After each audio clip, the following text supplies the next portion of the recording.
special tea with the team. Here with George Quaker from Sierra Leone. George, what are we drinking? Yeah, we're actually drinking water. Okay. So it's not tea with the team, it's water with the team. Water with the team, yeah. Water with Tom. Yes, okay. Exactly. Great moments. Hey. George, start off by telling us what your job is within Street Child of Sierra Leone.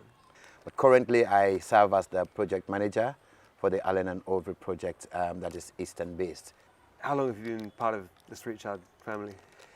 I've been part of the Street Child family for 14 years now. Right. Yes. Same. Yeah. Since the beginning. Awesome. George, tell us about what drew you to this type of work. Yeah, I always like to tell the story.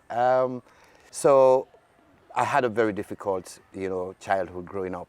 As a child, I actually lost my biological dad in 1975. And so I was like 5 years old when I lost my father. So I had difficult days growing up. At some point, I became a street child. And I always say to people, I still can't remember those people because I was a small child, that people gave me a helping hand off the streets who actually supported me through education. So when I finally finished my studies, I said to myself, I need to give back what somebody gave me years ago. Yeah, wow.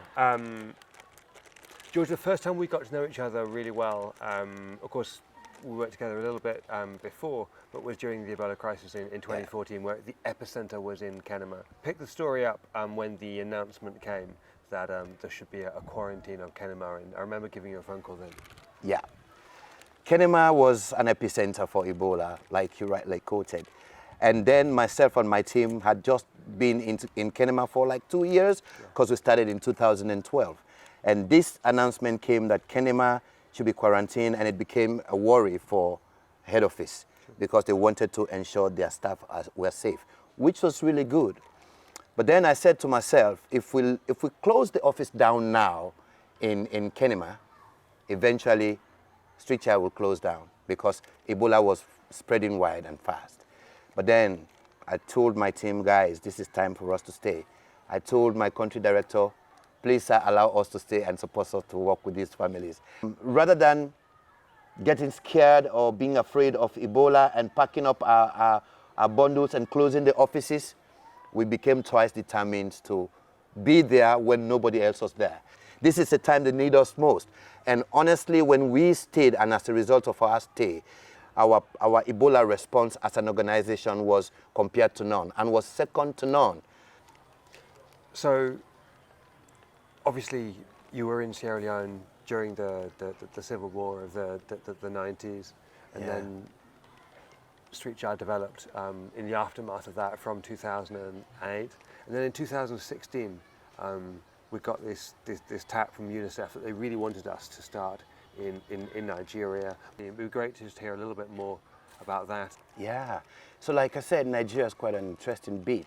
It was quite challenging, but when we started in Abuja, when I went to Abuja, Marcelo had gone to one of the countries he needed to visit for a brief moment. And so like I was alone, I started a temporary project in Abuja where the implementing partner did extremely well. And because I was like there to give them the support to know, yes, in Sierra Leone, this is how we go about working with vulnerable children. And so it was like a pilot kind of thing. And then once Marcelo came back and we had to go to Maiduguri, just trying to find out how we can put the bits together, doing the necessary comparative analysis to ensure we have what it takes to intervene in Nigeria. And we met partners who were very willing to work with us, to learn from us, to support the operations in Nigeria. And Marcelo said to me, George, we're going to start here. But even as I am back in Sierra Leone, I know how much impact Street Child has been able to make in Nigeria. It's all as a result of, the passion we went in with and the foundation we laid. And that's booming today. Yeah. No, George, thank you so much. It's been amazing to hear your story, your early story. how you've been part of everything, the way that Street Child has grown in Sierra Leone these past 14 years, but also the way you've really led, the way that Street Child of Sierra Leone has been the, how do we say, the big brother to these different programs we've launched in West Africa, Liberia, Nigeria, now Ghana. So yeah, your story is somehow the whole of Street Child's story in one go. So thank you so much for everything you do and for your bag of water. Most welcome, Tom, and I must thank you in return for giving me this very great opportunities to be able to do all of these things that I've been able to do. Without Street Child, I wonder how I was going to be able to do this kind of things. So I'm just grateful, and I'm still fired up to do more. Street Child, reach every child.